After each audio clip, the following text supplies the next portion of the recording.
finally, I'd like to thank my wife.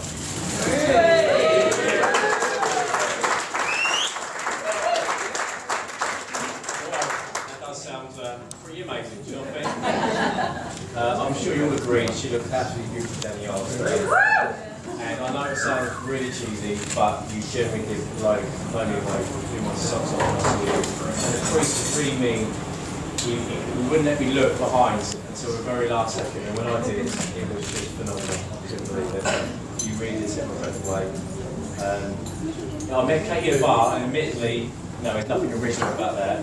But what is special is Kate works and lives very far away in another country, and you were going to stay away. We weren't ever going to see each other again, but she decided, or we both decided, that she could come back for me and for us, so we could start a new life together. And right from the offset, I realised that the commitment was strong for both of us. Katie is a go-getter. There is no doubt about it. You are honestly something which I worst can't describe. Sorry, remember I'm choking up a little bit. If she wants something, she will go and get it. There is no doubt about it. As an example, she was put at risk from losing her job. And rather than having to cry about it or signing up on the dole, she picked herself back up and decided to try and start selling some perfumes. It wasn't big money, but it was something better than nothing. That's what she said. And Katie's a strong woman, and I've realised now that it's natural, which is definitely within her family. There's no doubt about that. And my weak points are your strong points, and together we make a great team. Kate is my best friend and my soulmate, and I'm honoured to be your husband.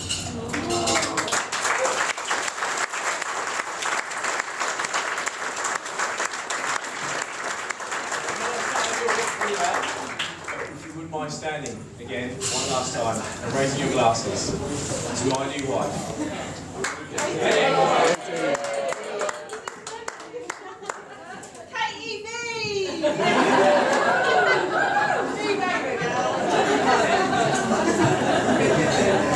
Well, that's been done. Well done, Chris.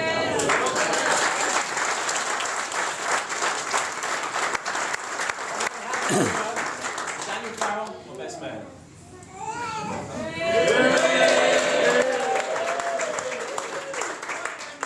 Well, in the speech, but I just actually realised I'm actually a massive girl.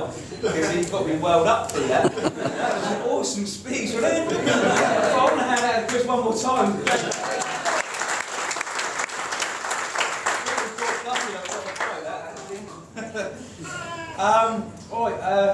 It was a great honour when Chris asked me to be his best man, and it's fair to say that I've been more than a little nervous. So to help me out, I thought I'd prepare a few lines, and I must say, having snorted them, I feel a lot better. Now I'd like to start off by saying how beautiful the bridesmaids are today, and outshone only brightly by our stunning bride, Katie. But gentlemen, I'm sure you'll agree with me when I say this, that today is a very sad day for all of us, when yet another beauty has been officially taken off the market. And ladies, I'm sure you'll all agree with me when I say that today is just another day.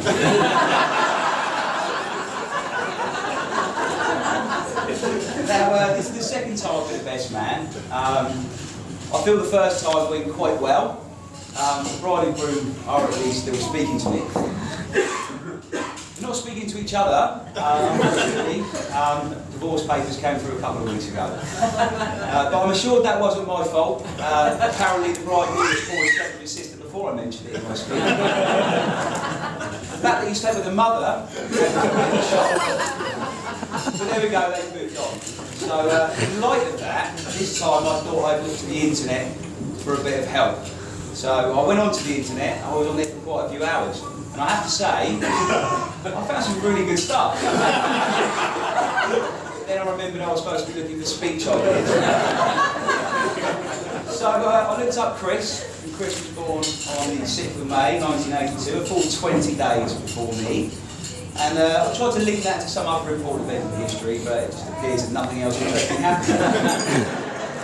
but the good people of St Mary's Hospital still refer to that day as Ugly Thursday.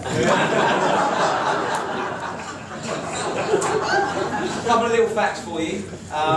Maria didn't suffer with morning sickness until after she gave birth. And Chris was actually the only baby in the whole hospital who had shutters fitted to his pram.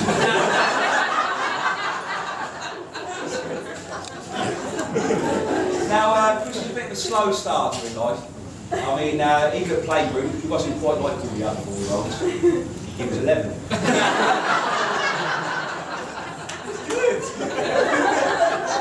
Now, actually, I didn't really hear each other's speeches before we started, because what I was going to touch on was the first day I met Chris, which was our first day at primary school. Now, on that first day, for whatever reason, they weren't doing school dinners that day. And Chris didn't have a packed lunch. So you got to picture the scene. There was little Chris with his massive afro, crying his little eyes out, and I shared my lunch with him.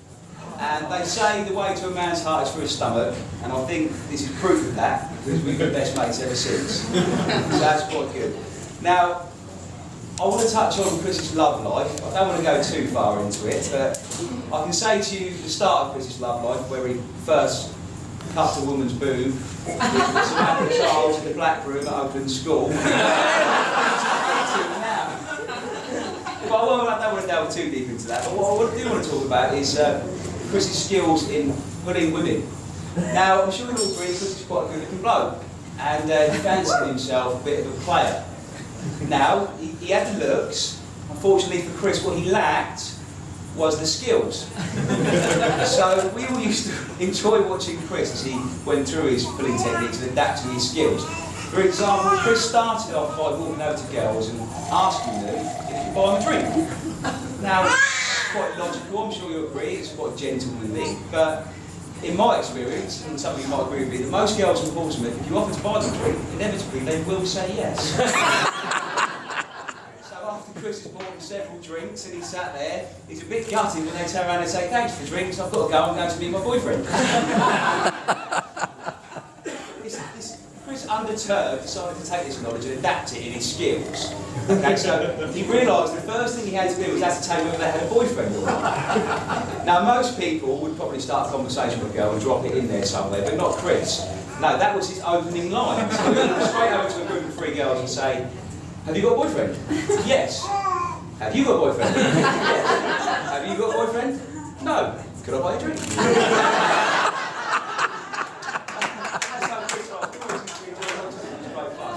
I can actually recall when myself, Ben and Chris went to Magaluf for a little lad's holiday, and the nightlife in Magaluf used to start around midnight. We used to go out about 10 o'clock, start having a few drinks. About 11:30, Chris would turn around to us and say, cheers lads, have a good evening, we'll see you later.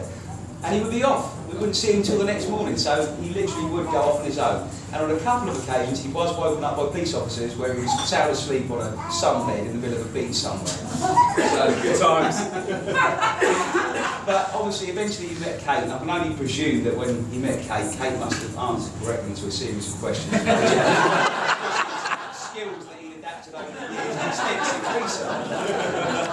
Now, when Chris eventually introduced me to Katie, I remember he phoned up me and Sophie and he said, I've met this fantastic girl, I really hope you like her, I want you to come and meet her. So we came to meet her. And when I first met Katie, I have to admit, the first thought that entered my mind was, batting well above his average. Perhaps I'm wrong. Perhaps it was just because all of his previous girlfriends were all such absolute dogs. Say how happy we are to have so many of them here this evening. Now, today's the big day, and any day like this obviously takes a lot of planning and it comes with a lot of stress. Now, I know one thing these two were very worried about was the seating plan for today. And it was a bit last minute that they eventually agreed on a system whereby the people who bought the most expensive presents would sit at the front and work back from there. So people at the back, you know who you are. And Stu, they love the oven glove.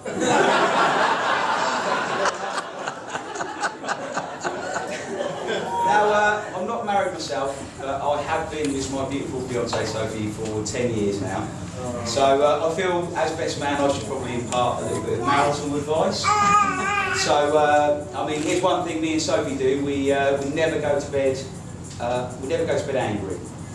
We usually just stay up and argue. I haven't spoken to Sophie for 8 years. I'm trying to interrupt. I can recommend a fantastic book to them. It's called Women Are From Venus and Men Are Wrong. It incorporates some psychological questions such as if a man is in the woods and there's no woman around to hear him, is he still wrong?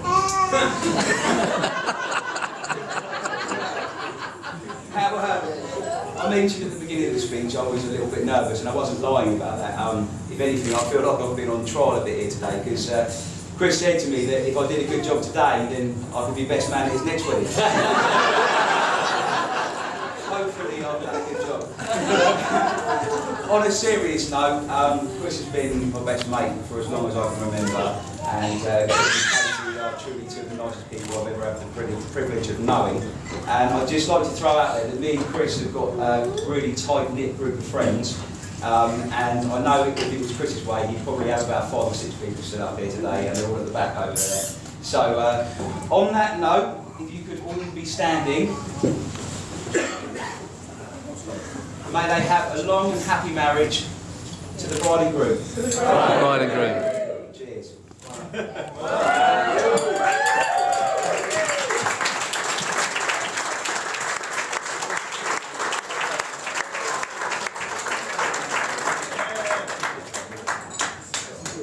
You've found yourself a new profession there, Dan.